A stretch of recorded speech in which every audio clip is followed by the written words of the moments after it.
All right. Good afternoon, everybody. Welcome to Savoy. Thanks for spending your Saturday afternoon here with us. Really appreciate it. My name is Bruce Patton. I'm the curator here at Savoy. And what I'd like to do first is see if you guys happen to go out and see any of the exhibitions we have out there before you came in. So hopefully you enjoyed those. So I had to ask, what did you guys think of the Harvest the Highway? So that's the first time we did tractors and cars, or yeah, that's pretty cool. Yeah, the way they're paired. Yeah, thanks. Yeah, we were pretty excited. I mean, we talked about it for like 3 years doing this, and finally we were able to pull it together. So I think it worked out pretty well. So the exhibits that are coming up, so you can kind of see. The next one is small block muscle, and then we have, I think I have 11 Duesenbergs coming in. So yeah, that'll be a really special one. So make sure you're here to see that. And Roar of the Jaguars. We actually have Jaguar race cars coming. So make sure you come back for that. And there's actually the International Jaguar Festival is going to be on the grounds here at the end of September.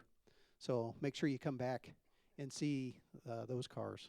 So okay, and looks like the next movie coming up is Corvette Summer. I don't know if you guys remember that, but the one from 1978. So that'll be an interesting movie for you to come and see. I'd like to thank Styles Auto Care. They're our sponsor here for our Tireside chats. So really appreciate their assistance with putting these programs on for us. And now, while you guys are here, is for Tom Cotter. So I'd like to introduce Tom. So many of you guys know Tom, from his YouTube channel, The Barn Find Hunter. So if you look at Tom's business card, it reads Certified Car Geek, and he's definitely that. We got the opportunity to run him real quickly today over to Old Car City, and so it was very difficult to get him away from there, but we were able to do it because we had Tom with us, so he could pull him a little harder than I could. But so Tom was born in New York. He's raised on Long Island, and he's been a car crazy person, since his childhood. So for the past 4 decades, he's worked in nearly every aspect of the car world and the automotive business. So he's been a car parker, a mechanic, new and used car sales, automotive public relations, marketing, executive, auto racing authority, historian, journalist, and author. So hopefully you guys saw that we have one of his books there, and you'll buy one of the books out of the store and get Tom to sign it here later. I think he's done 17 books. Yeah, so I'd like to go ahead and bring on Tom. Thank you. Is this working? Good. I don't know many of you. I think I know one person. But I feel like when I'm in a group like this, I know all of you, and you know me. It's just, to me, car people are all friends. We just haven't all met each other yet. So no matter what kind of car you're into, it doesn't matter. Car people are car people, so pretty wonderful. You've come here today to learn about this, and this will either be an interesting discussion for you, or it'll be as boring as heck. But this is a car that means a lot to me. In my barn find hunting life, which started really when I was 12 years old, I've found some amazing cars. And on my YouTube series, Barn Find Hunter, several Cobras, Ferraris, a Ford GT recently, a GT40, amazing cars. But to me, this is the car that I'm proudest of having found and owned, because I dreamed about owning a Cunningham decades before I became an owner of one. How do you dream about owning a car that's only 25 that were built, and when you have no money? Like, so millionaires all own the 25, and I'm back here, I'm driving a Volkswagen. How do I get there? And well, you'll see. I found a way to do it. So it's a story about Cunninghams in general, this Cunningham specifically, and then a little bit about Briggs Cunningham, a guy that is Carroll Shelby, 10 years before Carroll Shelby. A lot of people don't realize that because Shelby had better PR people than Briggs Cunningham did. Okay, so one is advance. Or am I doing this one? This is a better one, okay. So Briggs Cunningham, this is not the right one. Oop! Okay, I'll just stand here and talk for a while. I'm doing another presentation at 7? Yep, 7 o'clock. So if you don't know about that, you know about it now. So come back, and that's going to be a discussion about barn finds, and to me, the best barn finds I've found while I'm doing Barn Find Hunter. But Briggs Cunningham, I'd like to say he was a member of the Lucky Sperm Club. He never had to work. His father was a banker in Cincinnati, and some young guys walked in and wanted to borrow money for a new idea they had, and one last name was Proctor and the other guy's name was Gamble, and they invented this bar of soap that floated, and it ultimately became Ivory Soap, and that was the beginning of Procter & Gamble. So his father thought so highly of these people that he left the bank and just began investing in their business.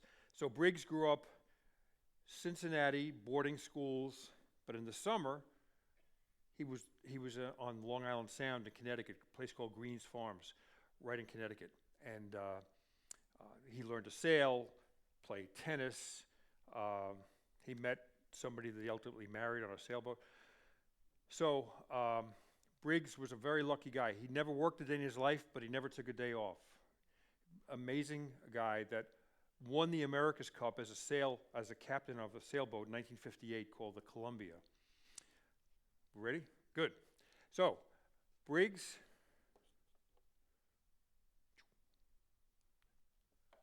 promised his mother he would never race. Too dangerous, don't do it, right? So he didn't until she passed away, and then he took it up with a vengeance.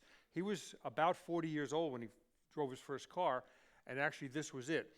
It was a car called a Bumerk.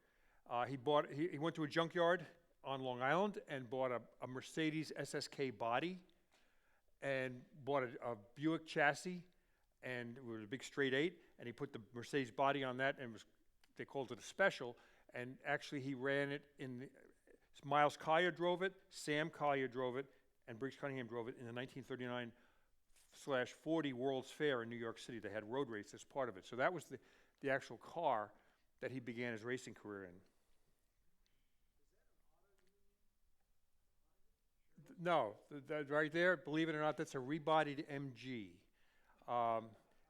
It was an MGTB that was involved in an accident in Manhattan against a taxi cab, and it crashed, and so they had it rebodied. They had somebody in Long Island make a body for that, and that's still that car was owned by the Collier family, and it's still on display at the Collier Museum, the Revs collection down in Naples, Florida.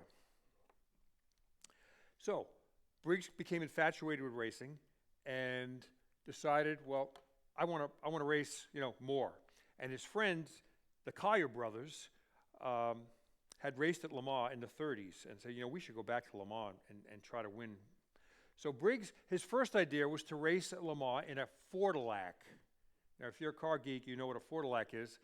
It was a shoebox Ford, a 4950, 51 Ford with a Cadillac engine in it, built by a guy named Bill Frick and Ted Tappett, Frick Tappett Motors, in Freeport on Long Island.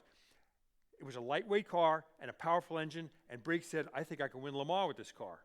So he proposed it, he entered it, and the French authorities over the museum, over the race said, we think it's a good car, it's a good idea, and we'd like to have Americans here, but you can't use a General Motors engine inside a Ford body. It's not homologated.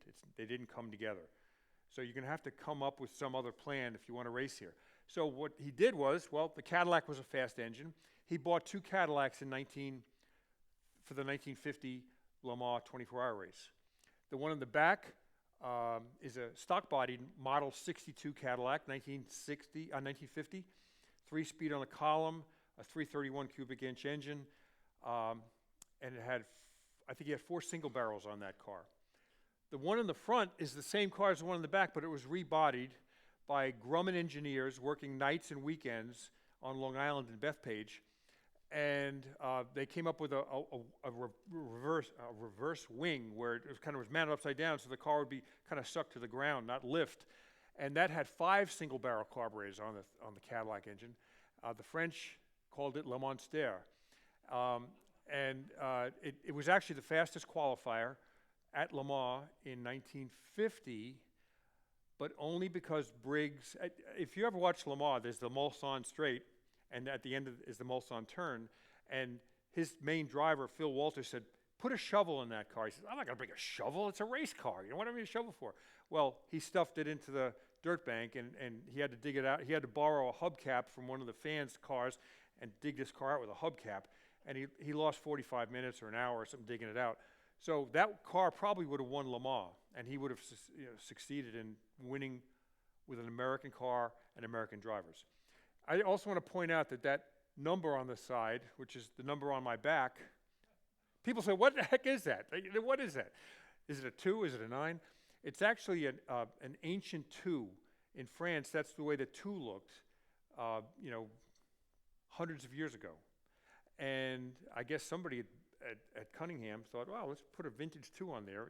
Maybe he was accepted more easily by having a French 2 on that car than if it was like an American-looking 2. So I had this uniform made. There's a guy on Long Island whose father and grandfather were on the Cunningham team that went to Le Mans in the early 50s, and he still has his grandfather's suits. So I had this suit made with the same logo and everything for Goodwood. I went to Goodwood Revival last year, and you have to dress in period. So this is the way I dressed, and people dug it. So I had an artist paint that on the back. So ultimately, he didn't want to race Cadillacs. He wanted to race his own cars, and those Cadillacs were, can you imagine how big, heavy they were. So ultimately, he built his own race cars.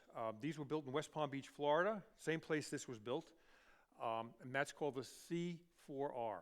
And it's a dramatic car. It's powerful. It's got the same engine as that, a 331 Chrysler Hemi with 4 carburetors. But a big car, and it had to be big because the motor was big. That Hemi engine that I showed you, and if you haven't seen it, you can come back afterwards, the engine weighed 750 pounds by itself. So the car couldn't be a small car. It had to be a huge car. And the problem was it had to be a heavy car. That means the brakes were going to wear out. So Briggs never did win Le Mans. He finished as high as 3rd twice. He finished 4th once. And it was mainly because towards the latter part of the race, the brakes were just shot. They were just shot. Stopping this very fast car from high speeds, you had to slow it down way early. And the lighter cars, the Jaguars, the Ferraris, with the little motors that could rev faster, lighter weight cars, they could go much deeper into the turns. So that's the car he's most famous for. They built 2 of those cars, the C4R. And he also built a variation of that car called a C4RK, and the K stood for cam or camback. And that was a hard top, and an engineer named, I think his name was Alfred Kamm or Kamm, he was a German, K-A-M-M, built that. And you can see it was so hot in that car, they had a retractable windshield so the driver could lower the windshield down, have air blow into the car because it was just too hot. This picture, by the way, you're going to see variations of photographs that I was able to grab over the last 15 years since I've owned this car from all over God's creation. From the internet, from Dad's top drawer. Hey, you might want to see this. My dad just died, and this is a picture of your car. So I've gotten pictures and information from all over the place. This picture happens to be from Watkins Glen, 1952. And the car was going through tech inspection. So what is it about, to me, that's about this car? Well, there were 25 of this car built, 20 coupes, which is this, and 5 convertibles. This is number 5207. 5207 means that it's 1952, and this is the 7th car built. This is the 2nd car like this. There was one before that, 5206, and then the 5 built before that were all race cars. So this is the 7th car built 1952, the 2nd street car, and followed by, initially by 5 race cars.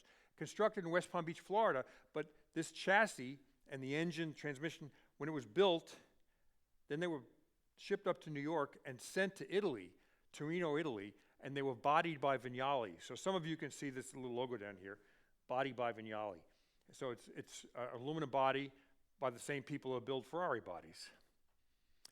Chrysler 331 cubic inch engine with a 3-speed Cadillac gearbox, little tiny shift lever. Just think about this. You couldn't buy a shifter back in '52. Like, you could get a Hurst shifter, but not in '52. You had to make your own. So they took a '51 Ford column shifter and used the components and made this little tiny shifter that you can barely see between the two seats. Also, you couldn't buy a 4-barrel in '52. There was no such thing as a 4-barrel. Even Hemis came with a 2-barrel. And so what Briggs Cunningham did, and I'll show you afterwards, he has 4 single-barrel Zeniths. He made his own 4-barrel with 4 1-barrels.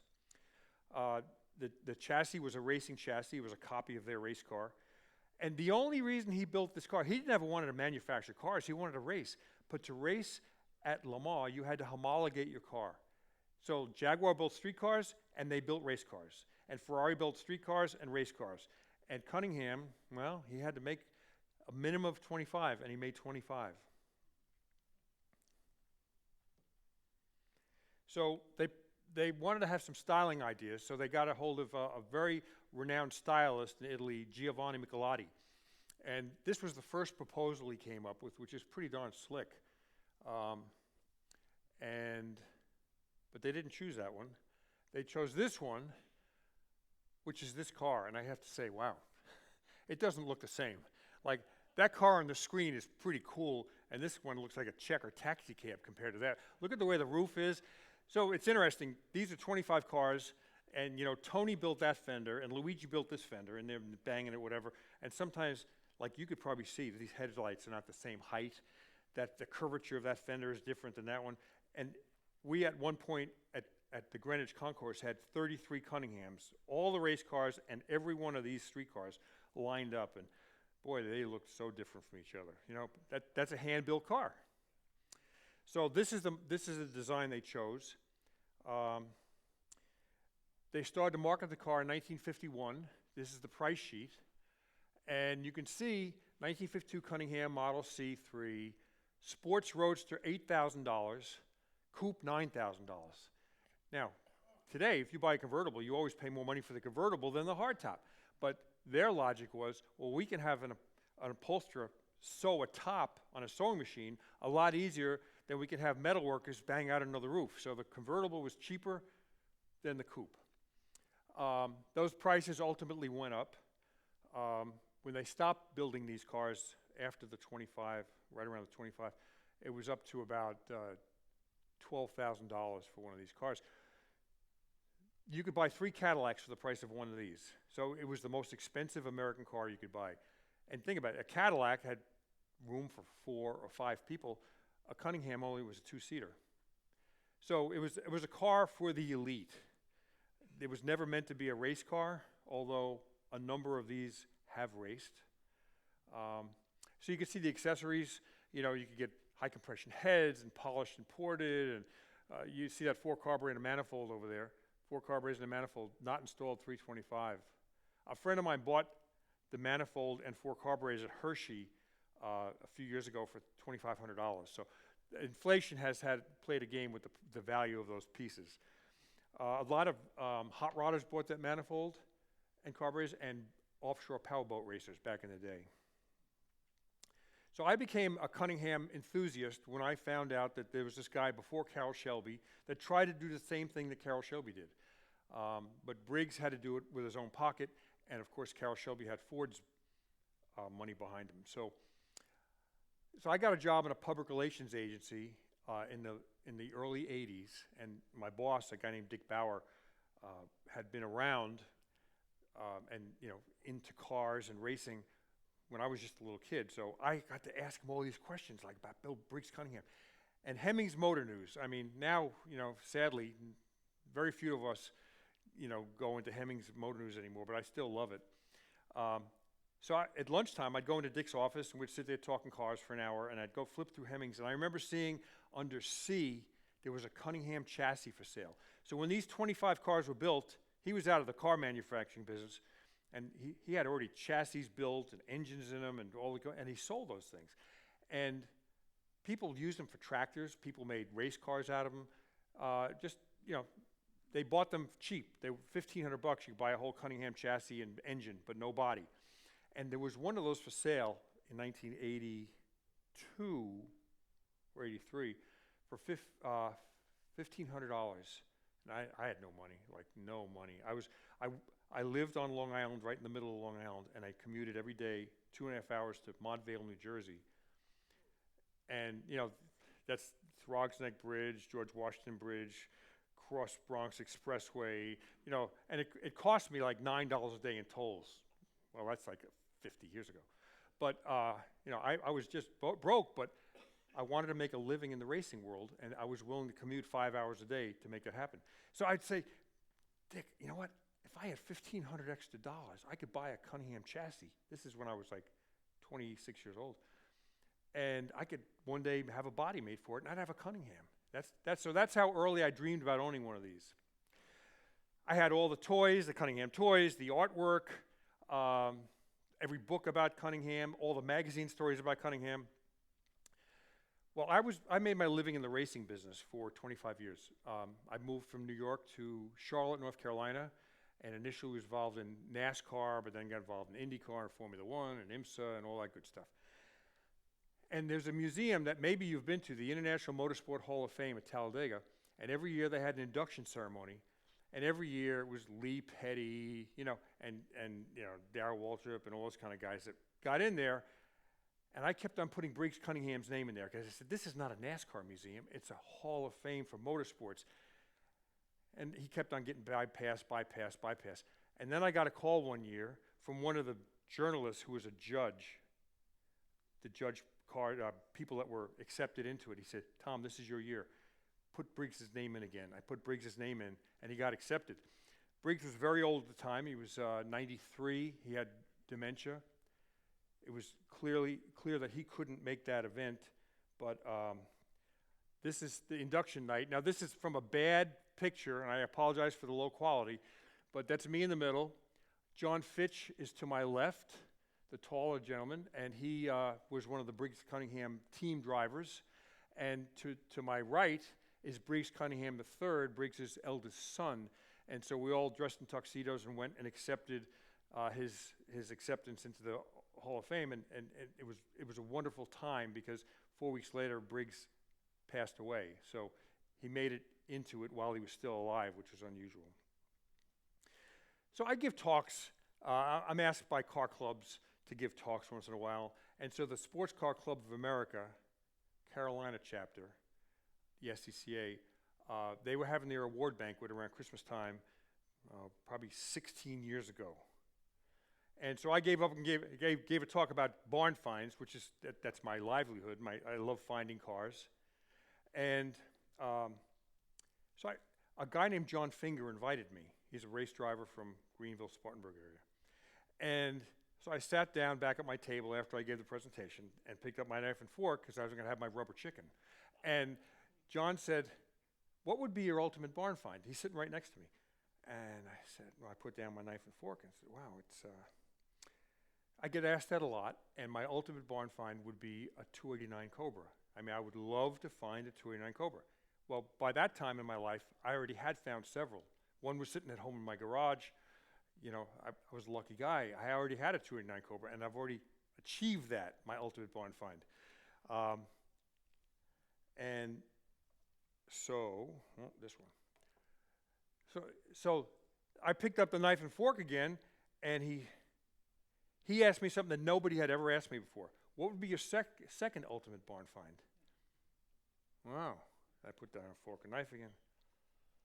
This sounds crazy because there's only 25 in the world, but I would like to find a Cunningham C3. But, there's only 25. I don't know how many are left. Millionaires own the rest of them. Who knows? He says, I know where there's a Cunningham. I didn't want to eat then. You know who has a Cunningham? Where? He said, it's in Greenville. Like 20 miles from where I was. Are you kidding? And so, as a car guy, I'm skeptical. Okay, it's probably some kind of fiberglass body with a Corvair engine, you know, some kind of weird kit car. And he says, I'll take you there next week. A friend of mine's got it. And, you know, voila, there it is. It was in a warehouse, surrounded by other cars, including a Lamborghini Miura, like the one out by the tractor exhibit outside there.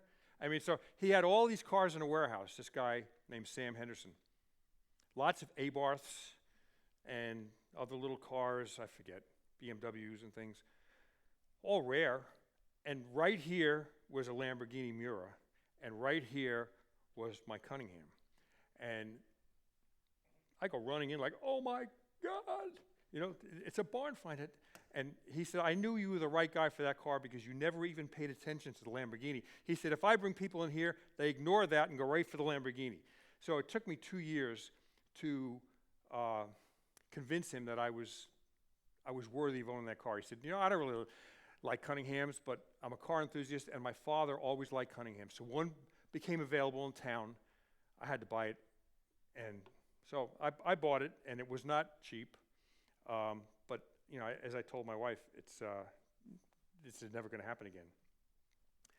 So it was a car that was completely unknown, undocumented. This car, like, there's no serial number on the car. It's 5207. Well, how do I know that?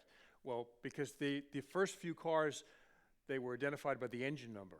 IND means industrial, so these were industrial Hemi engines that Chrysler built for generators, power plants, sirens, things like that. And so it's industrial 20-1012. So I'm underneath there. My son's with me. He's in high school. And I'm underneath there trying to find it on the side of the block where the engine number is. I've got brake clean and flashlights and rags. I'm trying to find it to see what car it might be after he told me he would sell it to me. And so here's, you know, my son takes out his iPhone. Dad, the serial number is right behind the water pump. You know, he's like Googles it. Oh, so so there it is. You could see it etched in there. And so I was able to go home that night and check the Cunningham register. And so this was the second car built. So I agreed to buy the car, not knowing what car it was, but I knew it was a real Cunningham. And by that night, I knew it was the second Cunningham. And then I started to read up more and more about it. And you know, here it is, taking it home. It was a good day for me, boy. Whew. Those tires that are on that car 15 years ago, they're still the tires that are on there now. I put them on for you because I wanted, like, I have 4 hubcaps, but I only put 2 on because it looks more barn findy like this, you know? So this is what the Cunningham Register said, and I'm not going to read all this stuff, but, you know, that it was displayed at the Hartford Autorama, Elkhart Lake, Wisconsin. Alexander Georges photographed the car near the Alfred Momo building in New York. John Wheelock Freeman wrote stories in sports car. So, like, it was, wow, this is pretty cool. So I started to go on eBay and investigate, you know, Museum of Modern Art, Esquire magazine, and little by little, pieces of this car started to come together. Well, right after I bought it, there was a Cunningham gathering in Florida at Palm Beach at Cavallino, which is a big Ferrari event. And because there's such similarity between Ferraris and Cunninghams, they invited, hey, you want to bring your Cunningham to Cavallino, display him next to the Ferraris? And it was a pretty cool event. And so we took off for a while, the Cunninghams, and we went to this location. And you can see it, there's one of the race cars next to me, there's a convertible next to that. There was probably 8 Cunninghams there in total. That's 5203. Oh, well, don't be pushy, you know. So 5203 Elizabeth Avenue in West Palm Beach, Florida. And that was the Cunningham factory. That's where these cars were built. So at the time, the staircase going into the office, the garage door, it was vacant. And so the real estate that had the place listed let us go in there and take pictures and stuff. And so that was pretty cool. My car certainly got a lot of attention because all the other Cunninghams were beautiful. And you can see the one next to it's nice, and the convertible you could barely see was nice. But this one wound up on the cover of the Palm Beach newspaper the next day, which I think pissed off a lot of people that spent $250,000 restoring theirs. And then during the event on Saturday, they said, you know, Moroso Racetrack is hosting Ferraris this weekend. Would you bring your Cunninghams out there and just make a few laps of the track? I said, you got to be kidding me. I said, this car until last week had been hibernating for half a century. These tires, you know, have cracks big enough you could put quarters in them. And when we were bleeding the brakes, one of the brake lines in the left rear, the line was rusted. So I just crimped it with a vice grip. And, you know, I drove it 15 feet onto a trailer and 15 feet off from a trailer, the picture you see there. So it had only been driven 15 feet at about a half a mile an hour. I said, I can't go to the racetrack. Ah, come on, just make a slow lap, right? So I made one slow lap, and imagine how flat-spotted these tires were after sitting for a half a century, right? So the first lap, you know, and I have a friend in the passenger seat there, and we did about maybe a 20-mile-an-hour lap, and then the second lap, the tires started to warm up, and they started round again, and I started to gain confidence.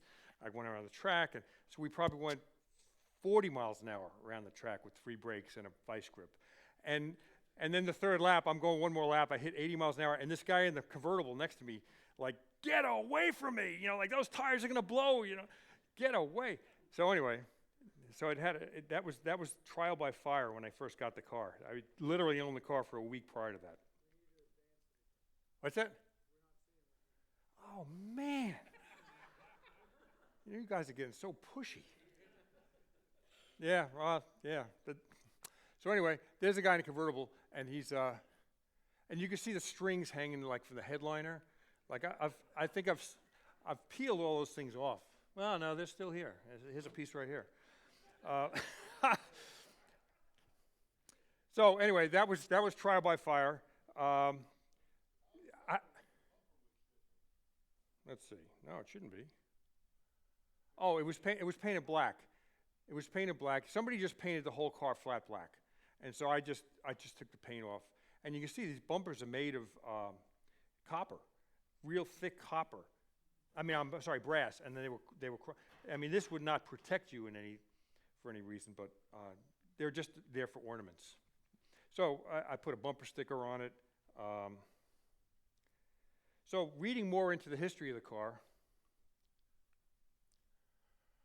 remained unsold until April 53. Now remember, this is a 52 car, so for about a year, this car was not sold. Records indicate its sale later that year to one Cornette, about whom nothing is known. Well, you know what? I knew a guy named Cornette. Denver Cornette raced an MGTC starting in 1958 at Watkins Glen, and I raced a Morris Minor at Watkins Glen, and he still raced his TC, you know, half a century later, and we became friends. Denver Cornette, he owned a little British car sales place in Louisville, Kentucky. I said, I wonder if that could be the same Cornette. Well, Denver had recently died when I got this car, but I got a hold of Denny Cornette, his son, who's a pediatrician, and I live in Davidson, North Carolina. There's a college there. Denny Cornette got his undergrad at Davidson, so I had something to talk to him about besides the car. He said, yeah, my dad had a Cunningham. I think I've got a picture of it. And so he went into the files and stuff. Now, Denny Cornette, this is Cornette's Corner in Watkins Glen. And he flipped his MGTC there in 1948. He went around the corner too fast. MGTCs are tall. They got 19-inch tires. And he rolled over. Oh, man. So he crawled out from under it and he asked some spectators, can you help me? And they pushed it back over. And he got back in the car and finished the race. And so he said, Tom, you know, this is what I've learned, and keep this in mind. If you're ever going to roll a car over, roll it over in even numbers so they add up on the wheels again. You don't have to ask for help. And I remember Denny telling me, this is 25 years ago, Denny telling me when I was racing at Watkins Glen, that at the old Watkins Glen street circuit, not the race course, but the street circuit, there was a place, it was, first of all, I think it was about 6 miles. Does it say up here? Well, 3 miles. I think that was to that point 3 miles. I think it's about a 6-mile course altogether, and half of it was paved and half of it was dirt. And there was a spot where over the railroad tracks and cars would get airborne. And so he said, I'm racing my little MGTC as fast as I could. I'm airborne, and here comes Briggs Cunningham with his big Cunningham and passes Denny in midair, neither car touching the ground. So here's young Denver Cornett with his newly purchased Cunningham. Do you believe this? Like, Denny still had a picture of his father with this car. And this was taken, I'm not sure, I think it's probably Kentucky, because that's where he lived. That's where his dealership was. So he bought the car at a really good price. You saw the price of this car was $9,000 for the coupe. He and Briggs were friends. He got it for $5,000, he's a year old, $2,500 down, and he financed $2,500. How do I know that? This is just a memento of Watkins Glen of Denny Cornett. But this is the loan agreement that Phil Stiles, who was the service manager in 1954, sales manager. Oh, damn. You know, I'm just going to close this, you know? Okay. So this is one of the documents. You know, I had a picture of Denny, that Denny sent me of his father. This is the loan satisfaction paperwork that was still there. So I started to learn more and more about the car. So the car that had no documentation at all when I bought it, now little by little the pieces are coming together. There's a great group of sports car people that meet once a month at Sardi's in Manhattan called the Madison Avenue Sports Car Driving and Chowder Society. And it's a tongue-in-cheek organization, but they've been meeting since the late 50s. And so if I'm in New York once a month, you know, they have these monthly meetings, I'll go there. And so this man, you can't see his name down here, Philippe DeFecaro, he's a French guy, and he goes to their meetings. He wrote a book about the Watkins Glen street years. And so he passed the book around while I was eating lunch. If you want to buy a copy, I'll sell you a copy, I'll sign it for you. So I'm flipping through as I'm eating my pasta, flipping through, and I get to a page, and there's my car. Holy mackerel. I almost choked. So, where did you get this photo? Well, he said, I got it. There it is again, not on the page, but that is my car. It's not a car like my car. That little V down there is exactly the V that's still on here now. So that's number 5207. And because it was a media car, the car that the journalists could drive, and in books and magazines, it was also the car they brought to shows. So this was at the 1952 Watkins Glen Grand Prix, and this was the concourse that was held up the street from the race circuit that year. And this car won, well, there's more pictures of it. And this was a big deal because, you know, this was America's sports car. It was written up in Road and Track magazine, all the publications that catered to enthusiasts back in the day. You know, you take a look. That painting over there, a friend of mine, Dan McCreary, did that painting on the wall. My dash does not look like that anymore, as you can tell. It's aged a lot. And you see the way it's got a cream-colored dash. Well, it reflected too much into the windshield, so they painted the dash later on a darker color. But this car was a three-tone color, 2 shades of green and cream.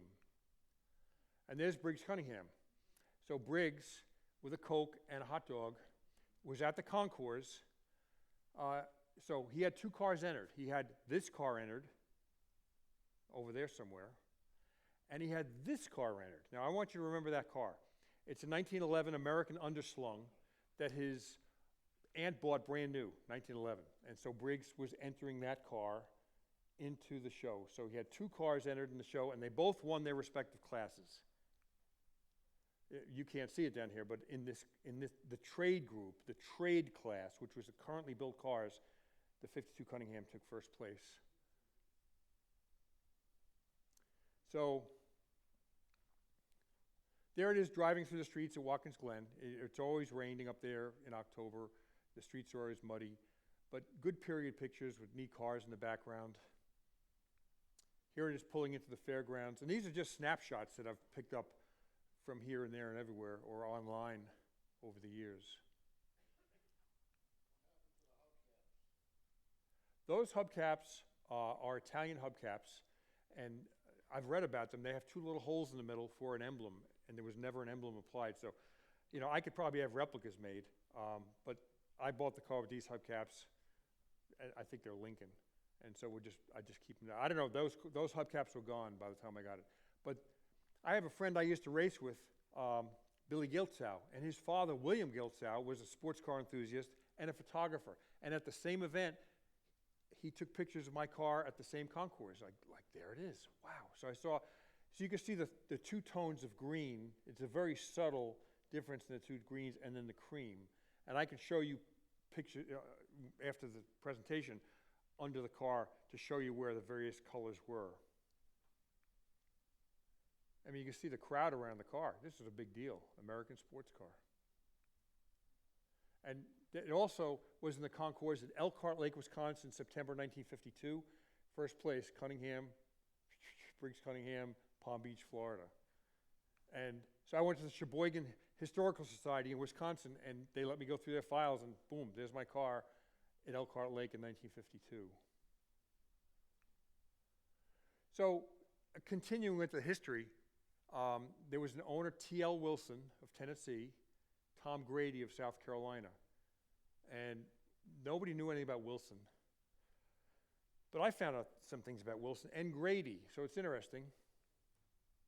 This is Mr. Grady, and I met him.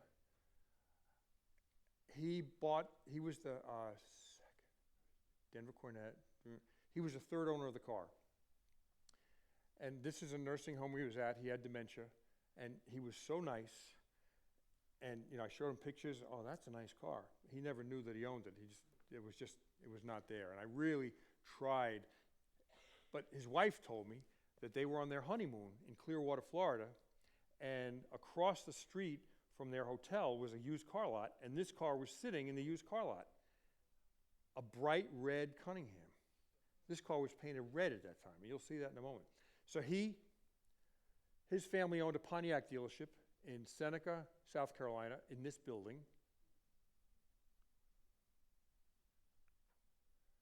And there's the sales document from Crown Motor Company in Clearwater. He gave $600 cash. He traded in his '55 Pontiac, and for $2,570 bought this car. So in 4 years, it had gone down like 60% value, I guess. So he went down to his wedding in one car and came back with another. And the location of Crown Motor Company, across from his hotel, well, that's what's there now. So it's, it was whatever was there, a gas station or whatever is now gone. This is a document from his father allowing him to bring his Cunningham onto the base. He was in the service, and he was allowed to bring this car as a new soldier onto the base. Now here's a title that I got from Grady's wife after he passed away. And I'm looking at his title. Okay, it says way up there, identification number IND 201012. Okay, that's all legit. Boom, boom, boom, 5207. Fivolent Lowell. What is a Fivolent Lowell? Maybe it's Lowell Fivolent. So I started Google names, and there was a man named Lowell Fivolent who I wound up meeting his daughter. He was long deceased. But that was him, high school graduation photo, Lowell Fivolent, and he lived South Florida. And he owned this car. So he was the second owner of this car, and Grady bought it after he bought it. And I'm giving you this, it's kind of mixed up.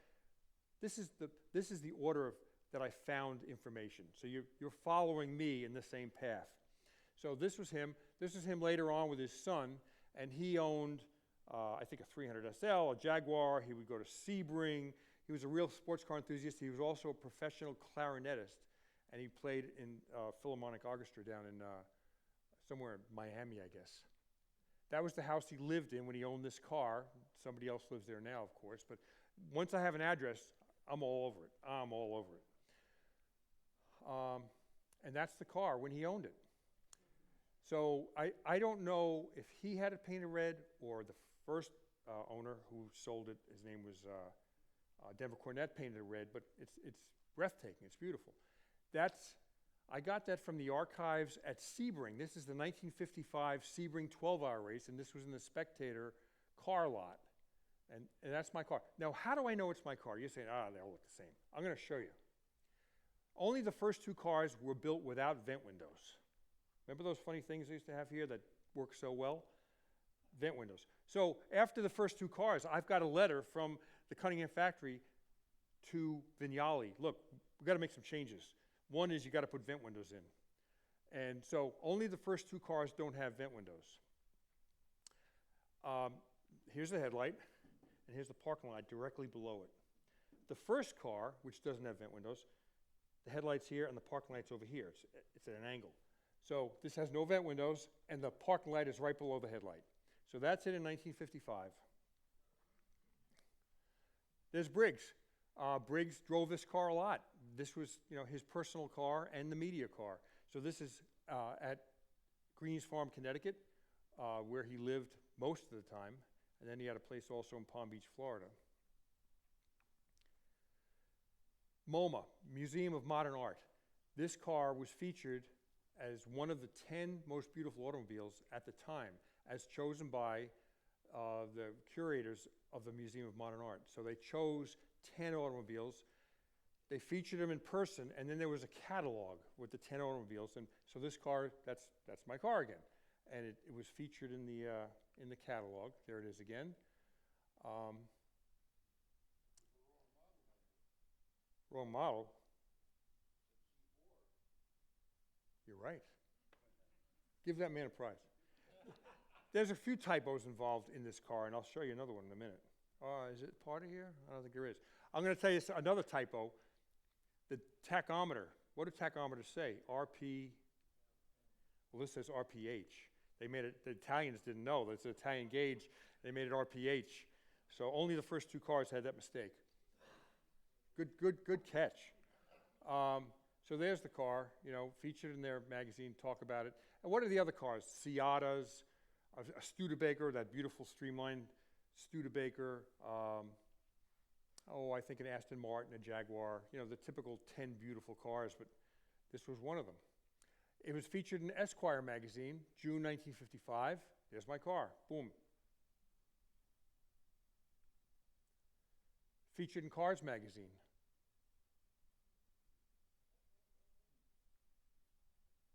True's Automobile Yearbook. It was a story about Cunningham and his racing team and his endeavors, and there's the car again. So there's a man named John Wheelock Freeman, and you can see it right, sports car album, John Wheelock Freeman, photos by Alexander Georges. I kept on seeing his name was involved with so many magazines and whatever.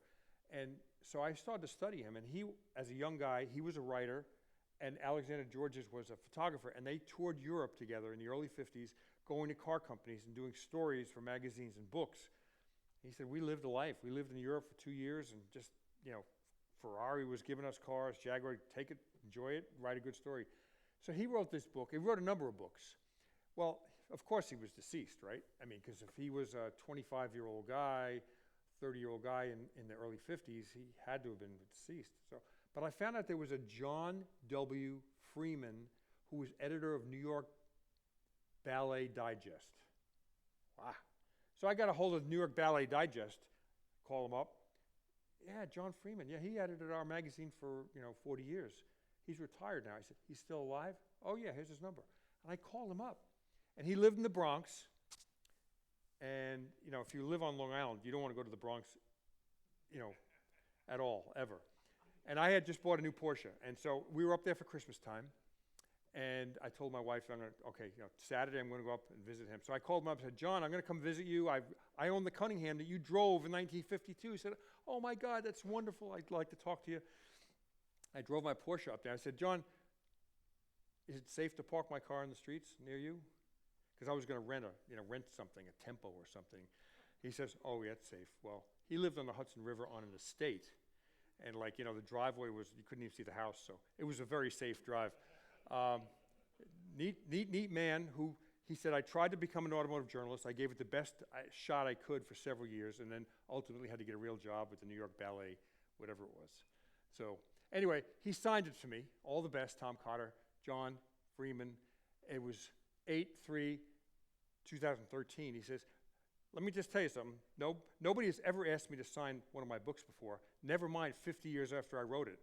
So, but it was so cool to bring this guy who had touched this car together. So this is the story he wrote in that book. Sports cars, again, John Wheelock Freeman. He wrote a lot. So it was in there. There it is again. Same photography. So here's the engine. Now these photos I've got from the Revs collection. Miles Collier Jr. Owns the Revs collection, the Collier Museum in Naples, Florida. And he bought the Briggs Cunningham collection, lock, stock, and barrel. Briggs Cunningham had a museum in Long Beach, California, and at some point, Miles Collier Jr. bought the whole thing and transplanted it from California to Florida. And if you haven't been there, you need to go. It might be the best museum in America, if not the world. So these are factory Cunningham photos. So that's the engine in this car with 4 single-barrel Zenith carburetors. So that's the engine in this car. That's the one they use for photography. There's the interior of this car. Again, no vent window. You see that? And you can see the gauges. They're like Ferrari gauges. They're actually works of art. The interior, you see a tiny little shift lever. So this was an Alfred Momo shop on Long Island. These pictures were taken.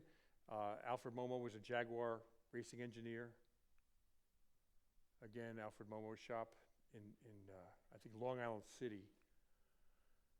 Okay, so if you've ever been to Long Island, or there was a museum in Southampton called the Southampton Auto Museum. And it was owned by a guy named Henry Austin Clark.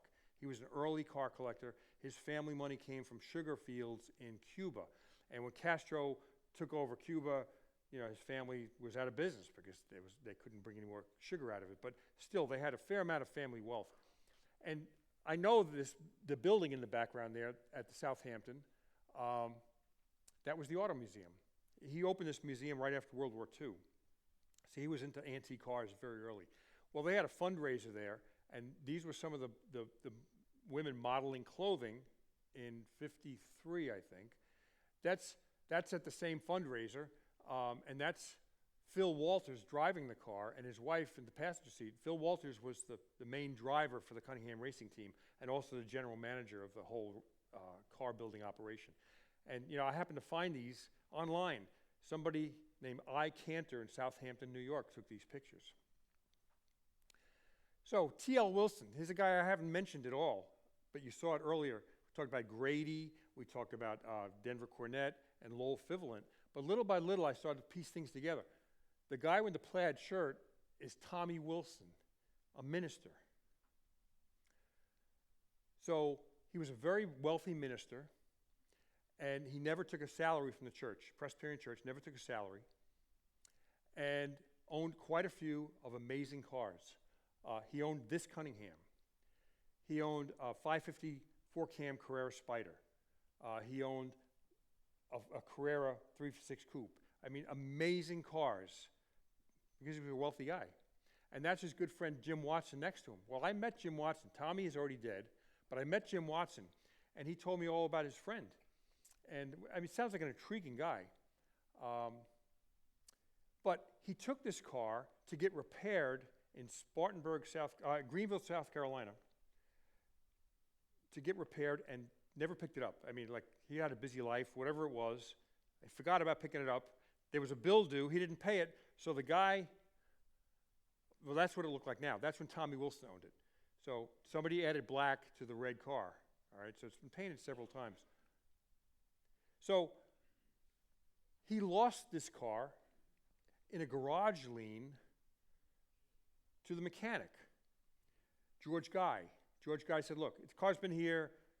He never came to pick it up. I'm putting a lien on it. And suddenly George Guy owned the car. So Tommy goes to pick up his car, and George says, look, too late. Like, that became my car 6 months ago. You're too late. So what does Tommy Wilson do, the Presbyterian minister? He bought a second Cunningham. And so that white one was also his. So my car and that car were owned by the same Presbyterian minister. Jim Watson, his friend from several slides ago, said, look, I got this car here. Tommy left this Cunningham to me when he died. I'm not a Cunningham guy. I'm a Porsche guy. Can you help me sell this car?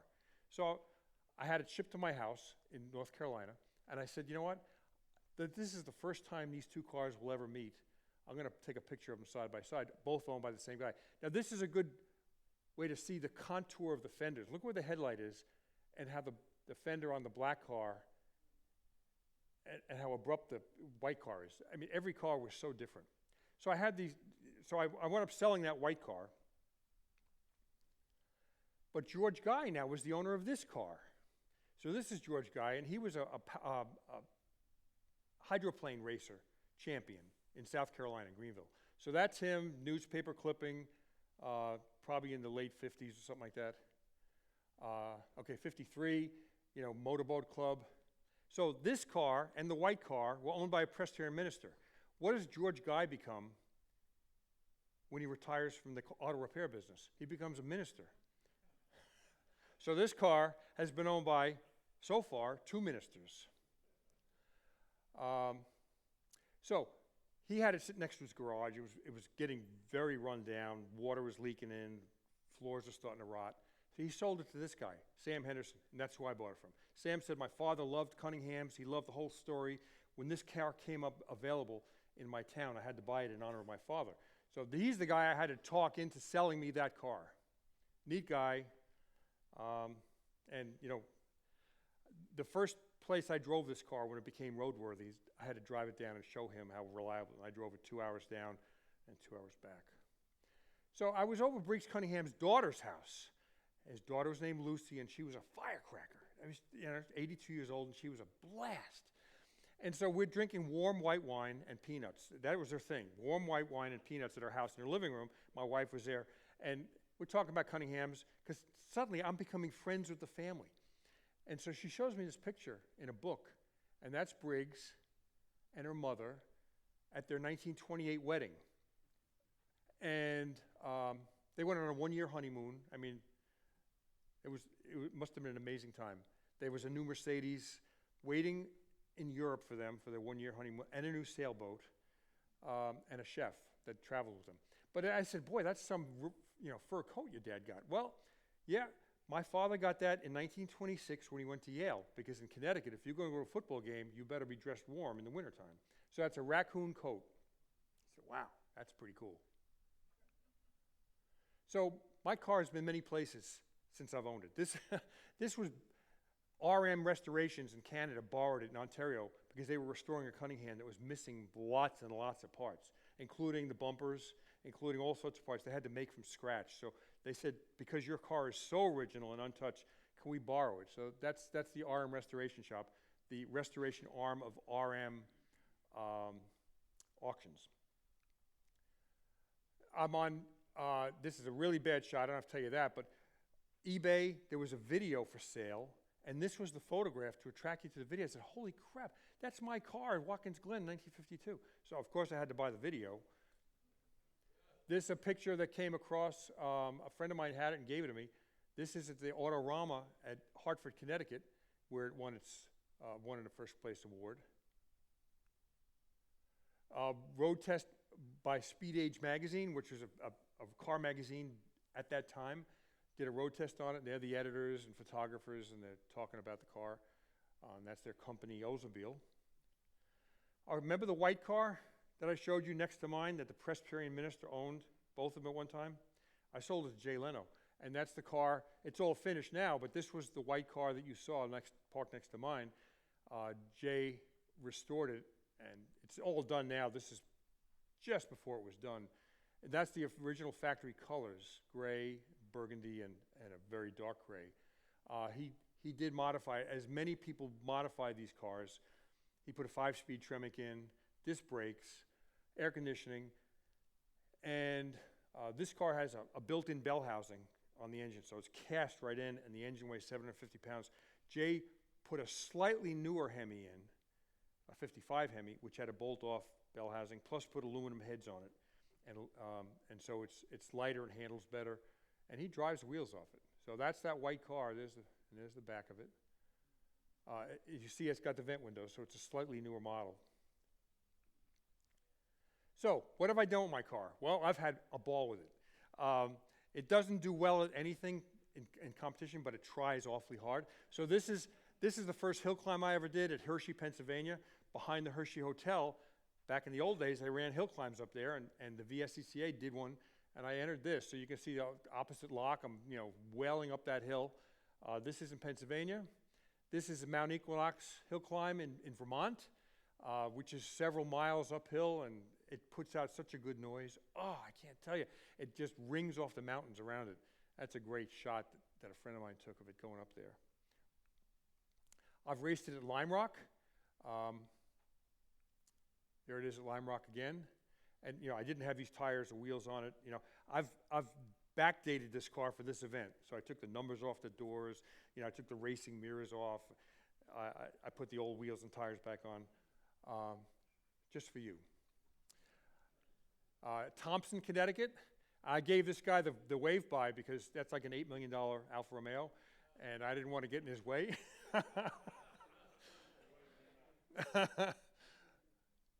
And I did this for fun. Briggs Cunningham, Phil Walters, John Fitch, and me.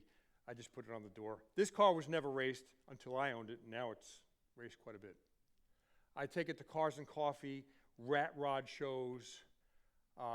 It was in the paddock at Lime Rock, and an artist did this sketch of it, and I thought, how cool is this with a little bit of rust, the tarnishing on the chrome parts and the bumper.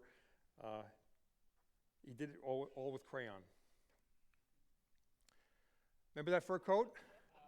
Well, Lucy Cunningham knew that I fell in love with that coat, and for Christmas that year, she sent it to me.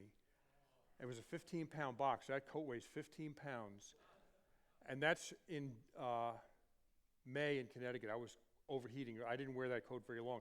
But this was the ultimate Cunningham event in history. My friend Chuck Schoendorf, who owns 4 of them, and I put this together. That's Long Island Sound. This is Greenwich, Connecticut, at a fancy club. And there's a concourse going on over there. But we had the largest gathering of Cunninghams in history, starting, well, that's number 1. That's the number 1, so the first C3, so 5206, 5207, 5208, 5209. So we had all 25 of these cars, plus all the race cars. It was amazing. I gave a seminar on it. But that fur coat, I flew here. If I was driving here, I would have brought that fur coat with me. But to pack that sucker in luggage would have been a chore. And so it's been on display at the National Corvette Museum in Kentucky. When they did a Cunningham tribute, they took him in the Hall of Fame. And that's the 1960 Corvette that Briggs Cunningham and John Fitch drove at Le Mans in 1960. The first Cunninghams, they had 3 Corvettes entered at Le Mans, first Corvettes that ever ran there. My wife and I have taken it on tours. This is northern Connecticut. It's just a reliable car. I haven't started this car. How long has this car been here? Since April? I guarantee it's probably not legal. That car would start within 30 seconds. I haven't touched it since that time. So it's reliable. It's just ugly as sin. And my latest racing venture, I have the East Coast version of Bonneville is called the Loring Speed Trials, and way up in northern Maine, about that far from Canada. It's an old B-52 base, and the big concrete runways. The runways, because those planes, when they were loaded with bombs, were so heavy, the runways are 8 feet thick into the ground. And so it's a 2.5-mile run, and they have timing lights at mile and a mile and a half. And so I've taken it up there a couple of times, and you start off with a regular car, and little by little you tape things up so the wind doesn't go in. I put on the moon hubcaps. You can see that blue painter's tape. It's covering over the rain gutters, the windshield wiper knobs. I unhooked the generator so the belt wouldn't be a drag and covered this up so it was going to overheat. As soon as I got to the end, I had to turn it off because it was going to overheat. And I wanted to hit 125, and I hit 124.2. And there's nothing else. I took the seat out. I mean, everything I could take out of the car. So I don't know. People say, oh, you should build the motor, put a bigger motor. But that wouldn't be that wouldn't be right. I want to do 125 with that car. So I'm not sure what I can do. I advanced the distributor timing. I don't want to invest $5,000 to get 0.8 of a mile an hour. So I don't know. I'm going to bring it back and probably next year and try it again. That's it at speed, 124.2. Now, remember that 1911 American underslung that Briggs had in 1952 at Watkins Glen, big yellow wheels? Well, this is at Amelia Island. That car is now owned by the Seal Cove Auto Museum, way up in Maine near Bar Harbor. Neat museum up there. You know, we were talking earlier about there should be some kind of incentive to go check out museums around the country. So this is the furthest north in America on the East Coast, and there's another museum furthest north. It's in Fairbanks, Alaska. Those are the two northernmost American automobile museums. So so Seal Cove owns this car, and they were, remember, on the lawn together at Watkins Glen in 1952, and we put them together in their museum again. I came back from Loring, stopped off there from my speed trials, and we put these two cars together again, for the first time, what's that? It is, yeah. It's famous, it's famous. I gave a presentation at their museum, and I said, can I put these cars together again? So they opened the garage door, and you know, I'm nostalgic like that. So I guess the ultimate is when, to have a car, the ultimate compliment is when somebody says, can we build a series of miniature cars with your, of your cars? So this is a 1/32 scale. It's about a $300. He said, we'll give you one if you'll give us permission to build another 20 or something. So that's it in its current state. That's it in its brand new state. These are the prototypes, and I have one of each, and you can see how big it is compared to that quarter. And then just recently, my friend Dan McCurry, I encourage you to look at that painting he did over there. Prints are available. You can call Dan, get one. But he did this dashboard the way it is now, full of nostalgia and patina. And that's it. That's my Cunningham story. I ran 6 minutes too long. Okay, we have a couple of microphones that'll go around here, so if you have any questions, just raise your hand, and please wait until we get the microphone to you because we are recording. Yeah, and I love talking about cars, and so please ask any question. How much did Cunningham lose on every car sold? So at the Revs collection in Florida has everything from the Cunningham factory, and they let my friend Chuck and I go through, and there was a financial study on these cars that was done back in the day, and when they were selling for $12,000, time and materials, how much they're paying for materials, how much effort they're putting in, manpower, whatever, and they were losing about $5,000 per car. So for every $9,000 car they sold, they lost $5,000 more. So it was all racing, right? It was racing. So how do you start off a small fortune racing? I mean, how do you end up with a small fortune race? Start with a big one. And he did. And eventually the IRS said, look, this is not a business. This is a hobby, and you can no longer deduct it. And so that was the end of it. Tom, the last time we saw the car basically in a pristine state, it was red with black inserts on the side. Yeah. You have any idea when it wound up in this color? I don't. I have the feeling George Guy did it, which was the speedboat racer. I think he did it. He did a good job because it was taken down to bare metal. But you can still see in the doors when you come up here, there's red inside here. And most of the photos of the car in this color show green wheels. What happened to the green wheels? They're home. Those are my racing wheels, and I have racing tires on them. But I put these on here to have a barn find again. And I have a question for Bruce. You had an American underslung here in one of your earlier exhibits. Was it the same car? No. Okay.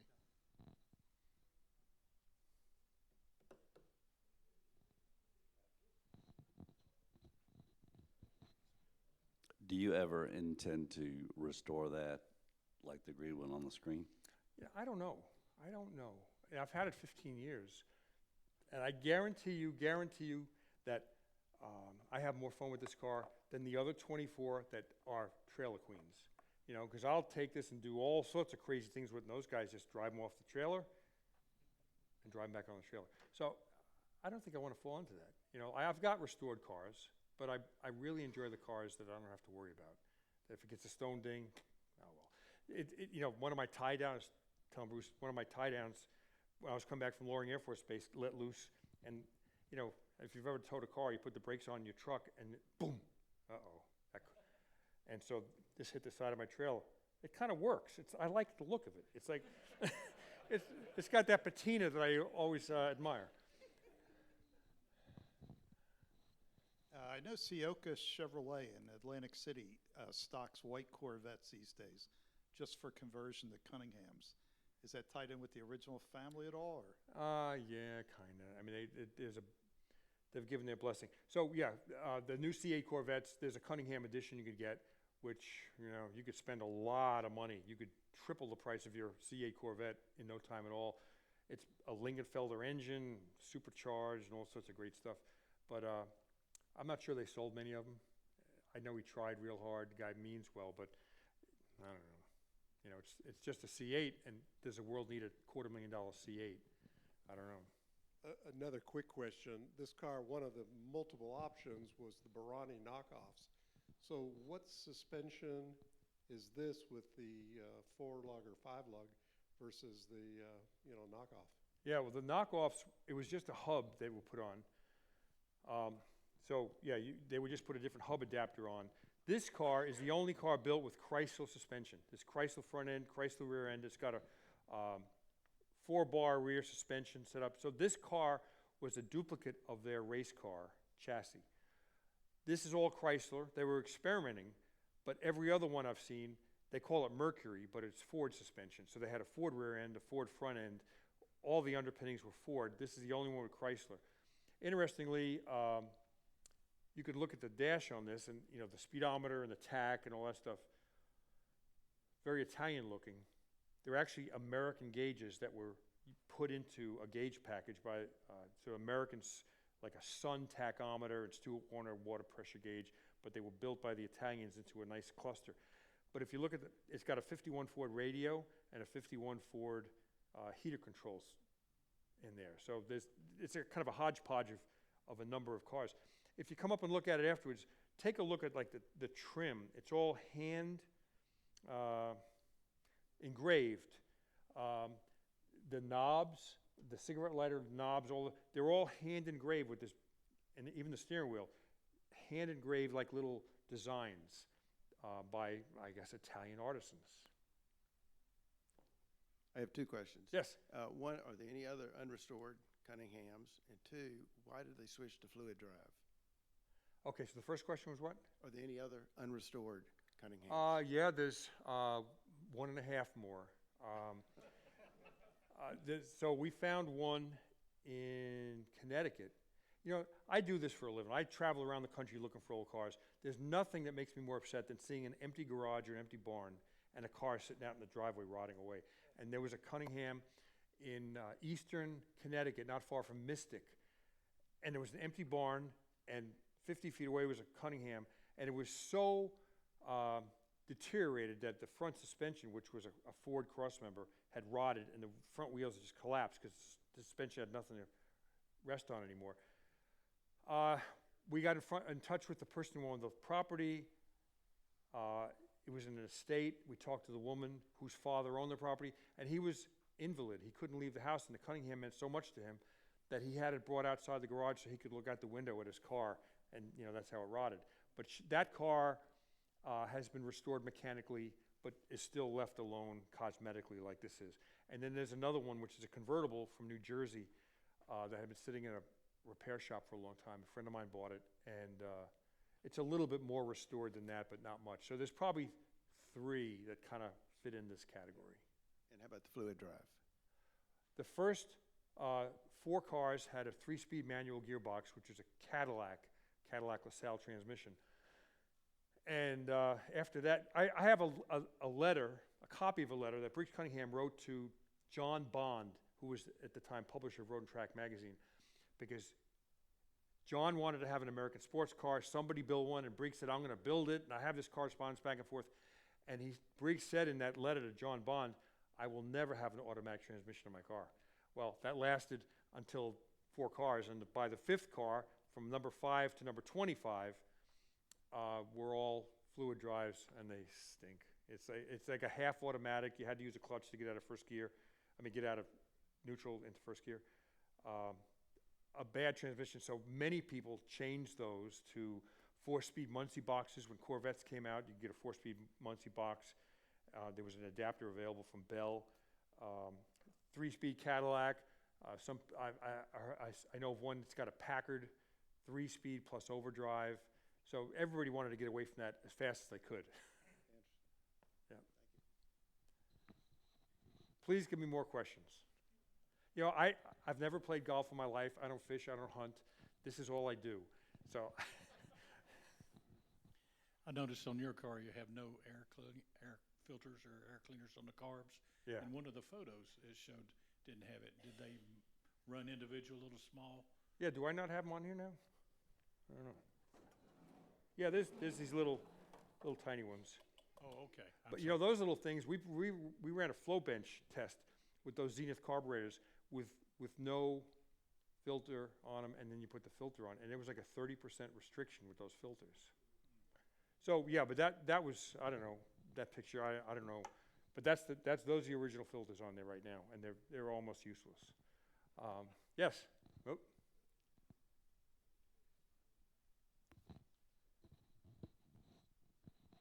In the engine bay on the where the fenders are, those vents. Yep. What are they for? You mean the vents on the side here? Yes. That's cooling. This runs so hot. This big old Chrysler Hemi, it runs so hot. So these are just cooling vents that vent the air out into the fender. Okay.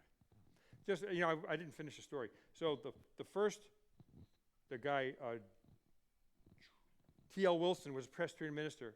He owned this car. Oh, that's cool. Look at that. Was that a mistake? Wow. So T.L. Wilson was a minister. And then George Guy, who was the powerboat racer who became a minister. My son got married in April, and I became a minister to marry he and his new wife. So it's now a 3-minister car. I run holy water in the radiator. Anybody else? And you can come down and talk to me after. I don't bite. Oh, one more. Good. How far up does the trunk go? Does it stop just at the back window? Or is it, because there's no seat in the back, you said. There's no seat. No, it's a luggage compartment. And actually, when it's if it was proper, it would have all leather inside there. But this is a 2-seater with room for luggage there and a little bit of room for luggage here. I'll keep the trunk open. I've got folding chairs in there. Oh, there you go. Man. Where's the place gas tank? You can see it right there. I see it now, yeah. It's a 4950 51 Ford gas tank. You can see these taillights. Ferraris of the day use the same taillights. These door handles, they're aerodynamic, and they were used by Ferraris in the day. There's a model of a Ferrari called a 212 with a Vignale body that was designed by Giovanni Michelotti, which looks like this car, but 5/8 scale. It's just a smaller version of this car, and it's got a cute little V12 in it. This has a big V8, and that has a tiny V12.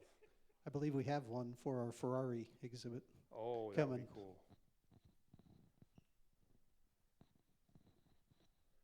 So, Tom, a little bit about Briggs Cunningham, though. He goes from racing Le Mans, building cars, and becomes the America's Cup champion. I think you said 58. Yeah. How does that how does that happen? Do Well, you it know happens when you anything have a about- lot of I know money you have a lot of and no job. He's a passionate guy. He was a passionate guy. And then when he got out of racing, he got out late. I think he ran Le Mans the last time he was 58 years old in a 904 Porsche. Then he opened his car museum, and he never sold cars. He sold a few, but he bought cars based on passion, not because this is going to go up in value, whatever. Didn't matter, on passion. And he bought the right cars, and he opened up that museum in Long Beach. If I had my big Cunningham book, I'd show you, but I got a job in racing in 1982. For 2 years, I worked in New Jersey at this public relations agency doing a NASCAR count. And we always had to go to Riverside, California for the last race of the NASCAR race of the season back then. And my boss says, hey, we're going to go out a day early. Why? We're going to go out a day early. We usually went on a Friday, and we had to work Saturday, Sunday, Monday. Friday, Saturday, Sunday. And he said, we're going out a day early, so be prepared to leave next Thursday. I said, why? He says, well, we're going to go to see the Queen Mary, the Spruce Goose, and the Cunningham museums. Oh, my God. So the museum was open at the time, and so my boss paid his money. You get a little coin, it says Briggs Cunningham Museum. You put it in the turnstile, and you walk into the museum. So I followed him. It was like maybe $5 to get in. So I gave the guy behind the window $5. He gave me the coin, and I walked in, and my boss is standing there. He says, you know who just sold you that coin? I said, no. He said, that was Briggs. Holy crap.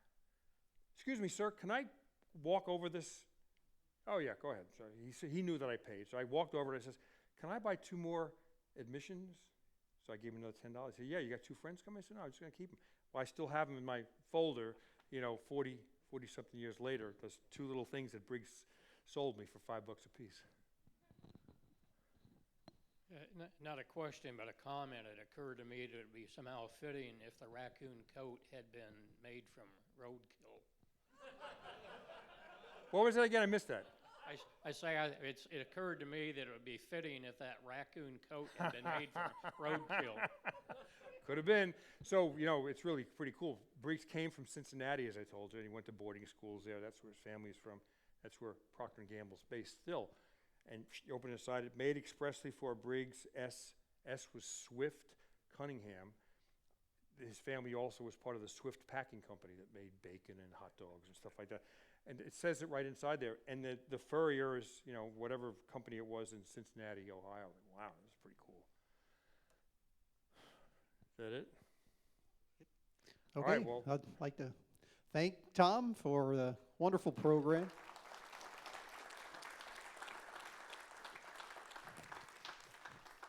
And so we do have a couple minutes if you want to come down here, but at 3:30 we're going to clear out the theater so we can get ready for Tom to do book signings at 4 o'clock. Tonight at 7 o'clock. Yeah, 7 o'clock is the second If program. you haven't bought a ticket, buy a ticket, because I'm going to talk about barn finds, not Cunningham's anymore. And wear a different hat.